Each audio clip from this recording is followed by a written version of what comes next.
first thing I do is change into my exercise clothes. And that kind of guilts me into doing it because I wouldn't want to waste a perfectly good exercise outfit. And it just reminds me all the time that, okay, you have to make time for exercise today.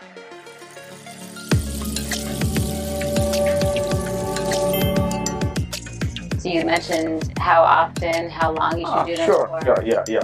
So typically, I would suggest, what I typically do when I'm in a routine is I do parts together. So chest, shoulders, biceps one day. Next day I do cardio. Third day I do back and something else, back and legs or something like that. And next day again I do cardio, and third day again I do something else. So I intersperse in the 2 or 3 days of cardio, and then a couple of days I take rest. So Saturday, Sunday I take rest. I don't exercise on those days so that I recover better. It just works out better for you. Yeah. No, I was just going to say you don't have to be so specific. Even what I do is I try to aim for 4 days a week, and I try to, for example, if Monday I do cardio, which for me is usually running either outside or on the treadmill. Tuesday I might take a day off, or Tuesday I might decide to do some resistance training. So whether it's body weight, video, or lifting some easy dumbbells at home. So I don't say specifically, unlike you, which is fine, everyone's different. I don't say tomorrow I'm doing legs and back. Tomorrow I just say, okay, I'm doing something non-cardio focused. So that might be easier for people that are just starting out. I mean, the good part is my suggestion is overall stick to some kind of a theme, like, okay, I'm going to do cardio twice a week and weights thrice a week, or vice versa, cardio 3 times a week and weights twice a week. But don't keep it very rigid, just like you said. So that what happens is actually it also helps in terms of the muscle memory thing. So if you yourself don't remember exactly, it happens to me all the time. I'm like, what did I do? What? I know. What's your name? Sorry? Okay. Where are we? So, for example, last time I was at the gym, I was like, did I do the tricep exercise last time, or did I do it this time? I said, to hell with it. I'll just do it again. To heck with it. Okay, to heck with it. It's not a profane show that we're doing. The hell is profane. Okay. So that's just the way I look at it, just kind of keep it easy and also keep it fun, right? I mean, you don't want it to be like, oh my God, I got to go exercise again. Yeah, speaking of fun, I was going to... That's the mindset part.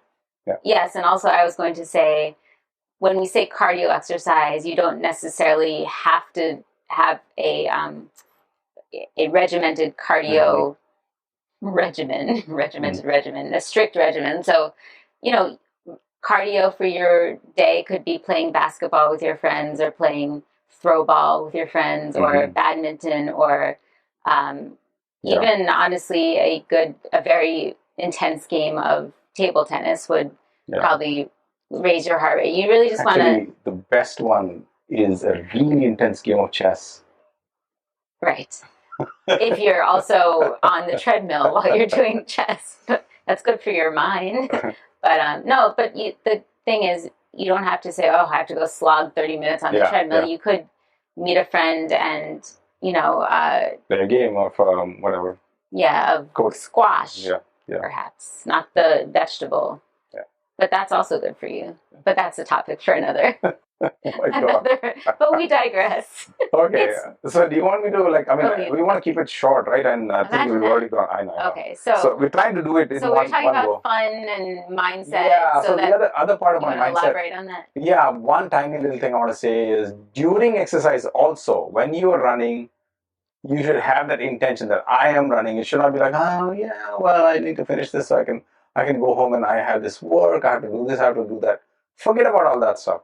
At the point when you're running, just think about running. That's it. If you're pointing, be in the moment. Be in the moment. And when you're picking up the weight, think about the weight and say, okay, I am going to pick this weight up no matter what. And put that. And research has shown repeatedly that when you put an intention to it, it actually helps a lot. The important thing is when you're picking up the weight again, just make sure that you tell yourself, yes, you're going to pick up the weight, and if you don't pick it up, that's fine, but at least your intention was there to pick it up. That's the most important thing. I'm not saying like you look at the weights and say, yeah, I'm going to pick it up, and not pick it up. I mean like actually picking up the weight and not succeeding in doing your whatever bicep curls or whatever.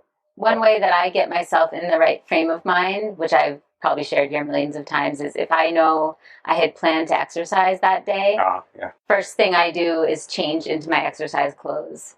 And that kind of guilts me into doing it because I wouldn't want to waste a perfectly good exercise outfit. And it just reminds me all the time that, okay, you have to make time for exercise today.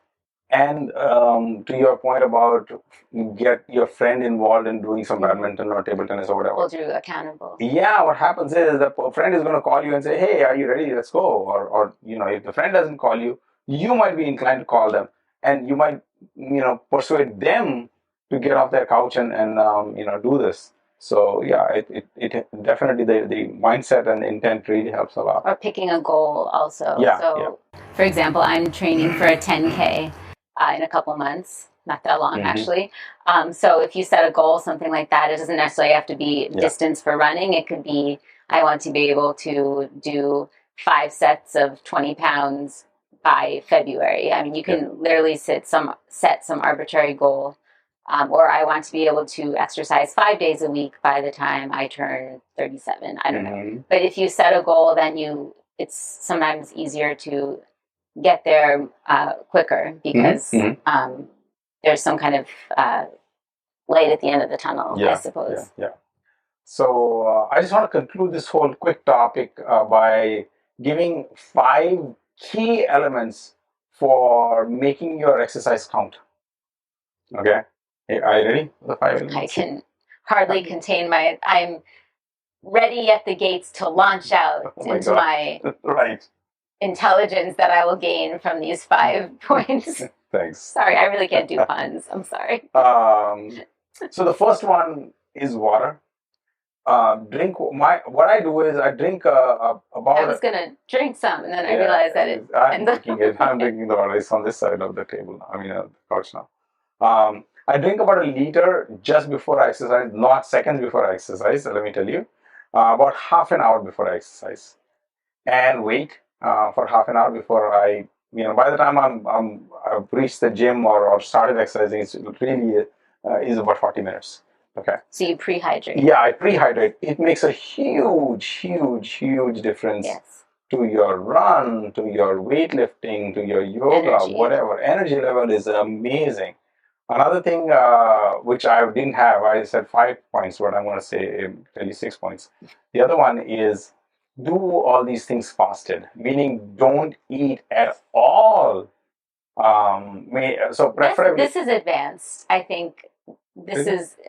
You and I both found that I think it's great advice and it's something to aim to, maybe a goal you can set for yourself, but it is something that you really have to adjust to. If you are able to do it, then great, but I just want to say that is definitely an advanced. Really? Why do you? Because I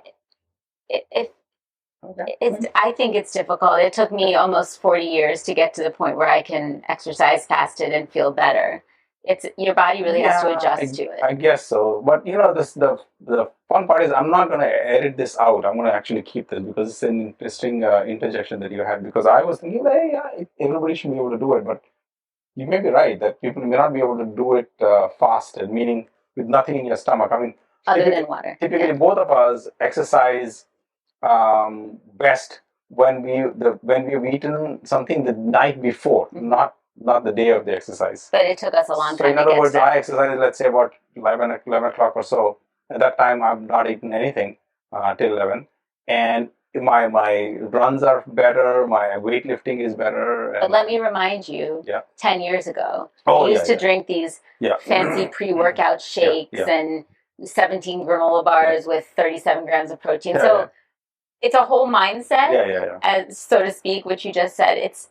It's almost as difficult to get out of preparing yourself for a workout as it is to get out of having 1 gram per kilo of protein every day. Yes. So it's fine. I'm just saying, if I had 6 points, I thought I had 6 points. You made it back into 5 points.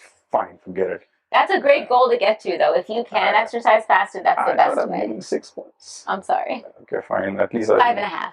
At least let me try the other ones. Okay. Okay, so you talked about eating fasted, or sorry, eating fasted. Fasting. Eated. Exercising fasted. Oh my God.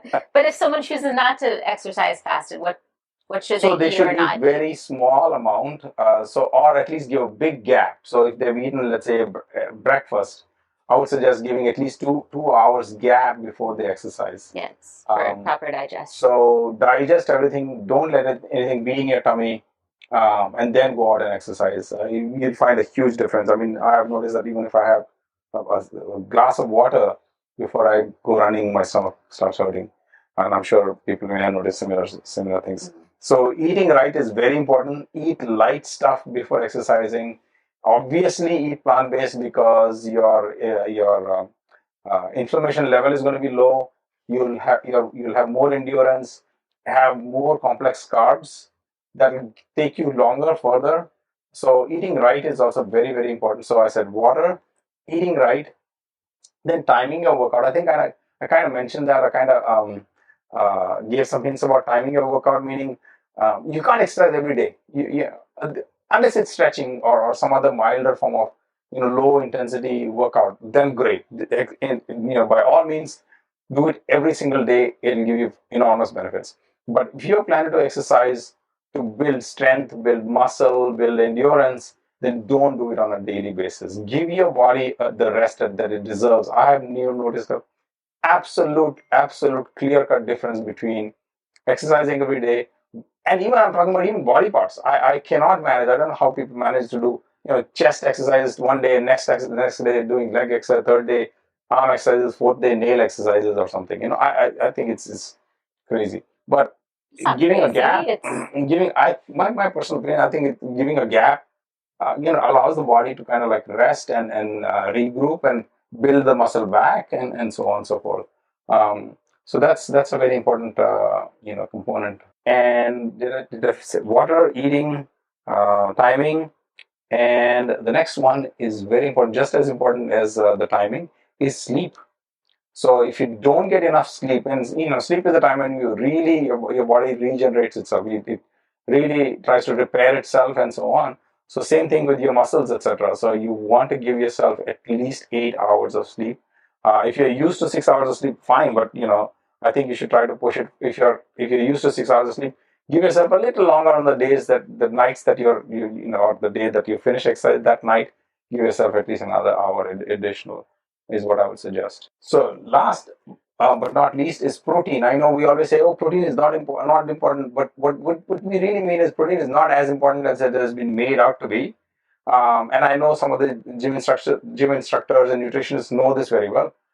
Some others obviously do not. So, but the point is that um, you need the building blocks to build better muscle, but don't overshoot.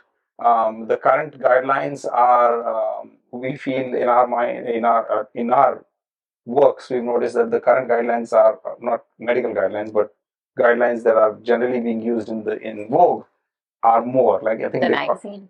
the magazines, I guess. No, in Vogue In Vogue, magazine. in Vogue magazine, they may be quoting 1 gram per body weight or something. 1 gram per kilo. Yeah, 1 kilo of body weight, which is I think is way too much. And I have a whole research studies that I can support it, but I don't want to go there. I want to end this thing as soon as possible so that we can put all this stuff in one. Do you want to say how much podcast. protein we recommend? No, why don't you tell them? So I think it depends on male or female. It also depends on the amount of exercise and the type of exercise you're doing. It depends on your if any underlying health conditions, etc. But generally, it's between 30 and 60 grams per day. So on the lower end for women, on the upper end for men, and on the upper end of both sexes when you're an elite athlete. So yeah, I mean, I'm not trying to be sexist. It's just women generally have less muscle mass than men. General being the key word there. Yeah. There's absolutely women that have more muscle mass than men. So anyway, that's just the general rule. But believe it or not, really, I think maybe specifically 38 to 62 or something is the exact numbers that you need. So it does not need to be, exactly. 150 grams of protein per day. That does put a stress on your kidneys. On your liver, on your whole urinary system, on your blood cells, your oxygen. So anyway, that's a whole other over proteinating, if I can coin that phrase, is a whole other subject. So we hope that we've given enough of a perspective from a medical standpoint, and we'll try to make more videos pertaining to exercise, because we think that it's a very important aspect that we've kind of neglected, because we constantly talk about nutrition and diet and what kind of food is good for you, but we should talk about what kind of exercise are good for you and how to do it, and so on and so forth. So if there are any other suggestions, we would love to hear from you guys. Please go to our websites, www.circee.com/podcast, and you wait for 5 seconds and a little pop-up will come up saying, do you have any suggestions? And boom, that's how it comes up. So to summarize, exercise is great. There's different types of exercises that you can do, 3 different types. There's cardiovascular, there's weight, and then there's resistance training, which is not necessarily weights, but your body or bands. And then I guess those fall under, the same one. And then there's stretching, which is your third. My bad. And then important to get enough sleep, to get enough water, important to space out your exercises to at least 3 to 4 days a week, at least 30 to 45 minutes a day. Try to alternate what you're doing between a cardiovascular focused exercise versus a more muscle or resistance type exercise. Make sure you're in the right mindset. Make sure you have put your exercise clothes on to motivate yourself, or you have an exercise buddy. You don't have to be a strict exerciser. You can be a fun exerciser. You don't have to be a pro exerciser to see great results. And do it at your own pace. I mean, it doesn't start slow. You're not competing with anyone. Start low, go slow. One last hint I want to give people is that we try to the first thing that we do when we walk into a gym, at least I do, is ask the staff there, when is it least crowded? When are all the big muscle builder guys gone? That's when I walk in. It just helps. That's a matter of preference, I think. Just saying, people may not be wanting to go to a gym, especially if you're nervous when you're first starting out, yes. But otherwise, I mean, put in your headphones and just be yourself. Be yourself. Bingo. Sounds good. Don't worry what others think. I need to take my own advice. All right. On that note, thank you so much. On that happy note. Thank you so much. Go out there and bust a move. Thank you. Bye. Bye. We really hope you enjoyed our conversation. Can you think about one thing or an idea that you can start to introduce into your own life that will help make your life healthier and less stressful? If you enjoyed today's episode, we'd really appreciate it if you can take a few seconds to share the podcast with your friends and family. Thank you so much for listening. Have a wonderful week. And always remember, your health is literally in your own hands. Making lifestyle changes is not an easy task, but we promise you will be aptly rewarded with a long, healthy, and disease-free life.